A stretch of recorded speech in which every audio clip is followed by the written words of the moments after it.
Hello guys, welcome to computer hacks. I hope आप सब अच्छे होंगे। और आज हम जो है एक और बहुत ज़्यादा इम्पोर्टेंट टॉपिक के साथ साथ में जो है आपके लिए आए हैं, जिसका नाम है इफ एरर फंक्शन।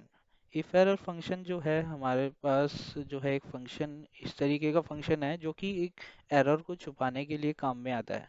मतलब एक एरर का सब्स्टिट्यूट अगर हम चाहें तो वो हम डाल सकते हैं। तो आइए स्टार्ट करते हैं। सबसे पहले तो हमारे लिए क्वेश्चन होता है कि why we use if error function. मतलब हर बार की तरह हम जो है ये क्वेश्चन एक रखते हैं सबसे आगे कि हम यूज ही क्यों करें इफ एरर फंक्शन का। We use if error function when we need to replace any error with its substitute. तो ये हम जो है बोल रहे हैं कि यहाँ पर जो भी अगर कोई भी हमारे पास एरर आता है तो उसका एक सब्स्टिट्यूट होना चाहिए, रेदर देन कि हम डायरेक्टली एरर को शो कराएं। उसका एक सब्स्टिट्यूट शो करा देते हैं। जैसे कि मान लीजिए एक हमने जो है रेफरेंस लगाया, वो रेफरेंस नहीं मिला, एज सपोज वो नहीं मिलता है, तो हम जो है उसकी जगह डायरेक्टली हम एरर शो कराने के बजाय हम लिख देंगे reference not found, that's it. तो ये हमारा सब्स्टिट्यूट हो गया, रेफरेंस नोट फाउंड। ये हमारा सिंटेक्स होता है इफ एरर का। एग्जीक्यूशन मतलब जो भी हम फंक्शन या फिर मेथड हम जो यूज कर रहे हैं वो, अगर उसमें एरर आता है, रिजल्ट इफ एरर अगर अगर उसमें एरर आता है तो वो चीज़ हम यहाँ पे लिखेंगे कि वो उसकी जगह हमें क्या लिखना है। ठीक है। तो टाइप्स ऑफ एरर, कौन कौन से टाइप के एरर्स होते हैं ये हम देखते हैं। यहाँ पर आप देखोगे कि hash N A, hash divisional, मतलब अगर हम डिवीजन कर रहे हैं और जीरो से अगर किसी चीज़ को डिवाइड कर देंगे तो भी एरर ही शो करेगा। हैश रेफरेंस जो हमने अभी बात करी, हैश नेम, हैश नम, एक्सेट्रा। मतलब और भी टाइप्स के एरर्स होते हैं जो कि हम देखेंगे। ठीक है। तो चलते हैं हम प्रैक्टिकल की तरफ। और यहाँ पर हमारे पास एक छोटा सा टेबल है जिसके अंदर हम कार्स का नेम और सामने उसमें कितनी यूनिट सोल्ड हुई ये लिखा हुआ है। That's it. तो यहाँ पर मैंने जो है एक और टेबल बना रखा है जिसके अंदर जो है मैंने वीलुकअप लगाया हुआ है फर्स्ट टेबल से। तो यहाँ पर हम देखेंगे कि नॉर्मली जो है ये चल रहा है, लेकिन व्हाट इफ अगर हम यहाँ पर नाम रिनोल्ट को हटा करके फोर्ड लिख देते हैं, तो आप देखोगे फोर्ड इस फर्स्ट टेबल के अंदर नाम है नहीं। इसी वजह से यहाँ पर क्या हो रहा है कि हैश एन एरर शो हो रहा है। जो भी मतलब एक्सेल में काम करते हैं वो उनको ये एरर शो होएगा ही होएगा, क्योंकि वहाँ पर वो नाम है नहीं। तो हैश एन ए आ रहा है, अगर यहाँ पर हैश एन ए आ रहा है, आप नीचे देखोगे इसके टोटल में भी हैश एन ए ही शो करेगा। जस्ट बिकॉज ऑफ कि अगर पूरे टेबल में अगर कहीं भी वैल्यूज के बीच में अगर एरर आता है तो वही एरर नीचे शो कराएगा। तो इससे बचने के लिए मैं क्या करूँगा कि यहाँ पर जाऊँगा वी लुकअप से पहले, या फिर मैं इसको इफ एरर लिख देता हूँ। ठीक है।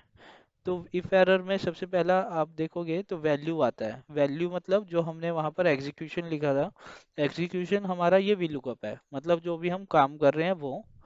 अगर उसके अंदर एरर आता है तो हम लगाएंगे कोमा, वैल्यू इफ एरर। मुझे यहाँ पे क्या लिखना है कि कार नेम नॉट फाउंड। मुझे ये लिखना है कि अगर एरर आता है तो ऐसा लिखा हुआ आ जाए, rather देन कि हैश एन ए। तो आप देखोगे कि कार नेम नॉट फाउंड आ रहा है। That's it. अब आप देखोगे कि नीचे उसका टोटल भी नॉर्मली शो कर रहा है। अगर मैं यहाँ पर फोर्ड नीचे लिख करके सुजुकी ऊपर लिख देता हूँ तो आप देखोगे कि ऊपर वाली वैल्यू आ जाएगी सुजुकी की, और नीचे फोर्ड लिखा हुआ है तो इसलिए यहाँ पर उसकी वैल्यू नहीं आएगी। तो ये था हमारा इफ एरर फंक्शन। तो इफ एरर फंक्शन ये तो हमने देख लिया वी लुकअप के साथ में। अब हम जो बात करेंगे वो करेंगे डिविजनल के साथ में, मतलब हैश डिवीजन करके एक हमने अभी एरर देखा था। ये एरर के बारे में भी आज हम बात करेंगे। तो हम एक वैल्यू लिखते हैं और उसको डिवाइड कर देते हैं जीरो से। हालांकि ये जीरो से डिवाइड होगा नहीं, फिर भी हम इसको कर रहे हैं क्योंकि हमें एरर चाहिए। तो ये आप देख रहे हो कि यहाँ पर एक एरर जनरेट हुआ है, hash division divide by zero and exclamation mark. तो ये हमारा क्या हुआ, एग्जीक्यूशन, जो कि है रॉन्ग। तो यहाँ पर हम इफ एरर के अंदर अगर लिखेंगे तो आप लिखेंगे यहाँ पे इफ एरर और ये वाली वैल्यू डिवाइड बाय जीरो, या what ever is their value. अगर मैं यहाँ पे कुछ वैल्यूज लिख देता हूँ वो बेटर रहेगा। और यहाँ पर मैं लगाऊंगा if error this value divide by this value.